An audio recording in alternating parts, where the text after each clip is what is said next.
तो audience finally मेरा comeback YouTube पर हो चुका है। तो मार्वल स्टूडियो फिर से एक एक्सपेरिमेंट कर रहा है, लेकिन इस बार सिचुएशन कुछ अलग है, क्योंकि इस बार कहानी हीरोज की नहीं एंटी हीरोज की है। क्योंकि मैं बात कर रहा हूँ थंडरबोल्ट्स की। क्या थंडरबोल्ट्स एमसीयू में एवेंजर्स की जगह ले पाएंगे? कौन है ये मिस्टीरियस कैरेक्टर? क्या ये एमसीयू का फ्यूचर बदल देंगे? तो चलिए जानते हैं पूरी की पूरी कहानी। तो थंडरबोल्ट्स मूवी एमसीयू में डार्क थीम पर बेस्ड होने वाली है। मार्वल की इस मूवी में शामिल होने वाले कुछ ऐसे कैरेक्टर्स जो न पूरी तरह से हीरो है और न ही विलन है। जब तक कि आप ये वीडियो देख रहे हैं तब तक की मूवी रिलीज भी हो चुकी होगी, क्योंकि इस मूवी की रिलीज डेट है 2 मई 2025। इस मूवी को डायरेक्ट किया है जैक स्कैरियर ने और लिखा है एरिक पियर्सन ने, जिन्होंने ब्लैक विडो भी लिखी है।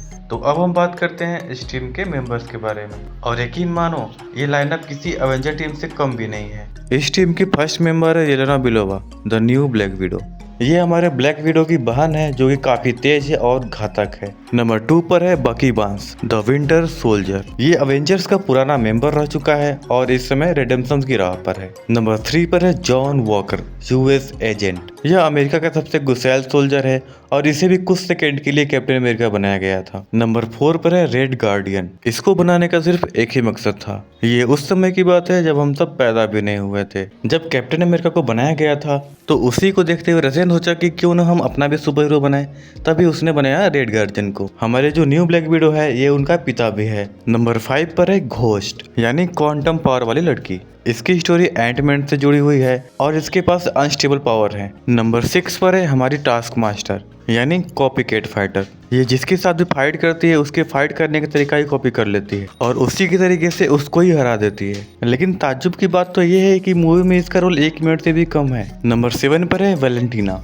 ये थंडरबोल्ट्स के टीम में तो नहीं है, लेकिन इसका बहुत ही अहम रोल है। यह एक मिस्टीरियस वुमेन है, लेकिन मेरे हिसाब से ये बहुत ही लतखोर महिला है और मूवी में भी लात खाने का ही काम कर रही है। अब जानते हैं कि मूवी की कहानी क्या है। तो मूवी के स्टार्टिंग में ही हमको दिखाया जाता है कि ये जो वैलेंटीना है सभी मेंबर्स को असाइनमेंट दिया करती है पूरा करने के लिए। ये असाइनमेंट क्या है आप लोग तो समझ ही सकते हैं, लेकिन इनका लास्ट असाइनमेंट ऐसा होता है कि इनको एक दूसरे को ही मारना होता है। फिर ये लोग इकट्ठा होते हैं, वहाँ पर फाइट वाइट होती है और वहीं पर हमारी टास्क मास्टर मारी जाती है। तभी इन लोगों को एहसास होता है कि इनको एक दूसरे को मारने के लिए यहाँ पे बुलाया गया है। तभी इन लोगों की मुलाकात होती है बॉब से, यानी कि हमारे सेंट्री से। फिर ये लोग वहाँ से बचकर बाहर आते हैं, लेकिन जो सेंट्री होता है वो वैलेंटीना के हाथ लग जाता है। फिर वैलेंटीना सेंट्री को अपने न्यू बेस पे ले जाती है जो कि अवेंजर्स टावर होता है। तभी थंडरबोल्ट्स को सेंट्री के पावर्स के बारे में पता चलता है और वो लोग उसको रोकने के लिए अवेंजर्स टावर पहुंच जाते हैं। फिर वहाँ पर सेंट्री इनकी अच्छे से खातिरदारी करता है और ये लोग वहाँ से भाग जाते हैं। तभी वैलेंटीना सेंट्री को कंट्रोल करना चाहती है, लेकिन बॉब कंट्रोल में नहीं आता।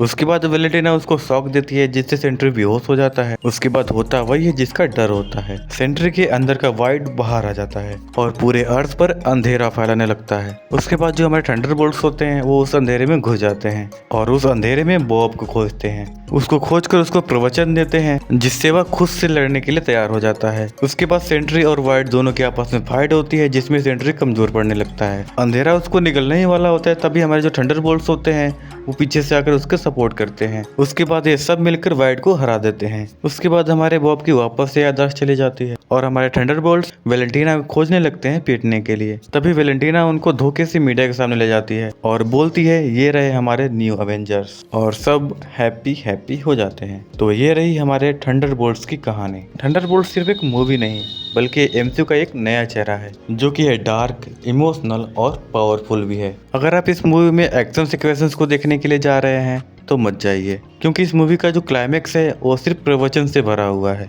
अगर आप एक तगड़े मार्वल फैन हो तो जा सकते हो। अगर आपको ये मेरी वीडियो पसंद आई हो तो लाइक जरूर करना और कमेंट करके बताइए कि इस टाइम में आपका सबसे फेवरेट कैरेक्टर कौन है। मार्वल की कुछ ऐसी अपडेट्स पाने के लिए चैनल को सब्सक्राइब जरूर करना।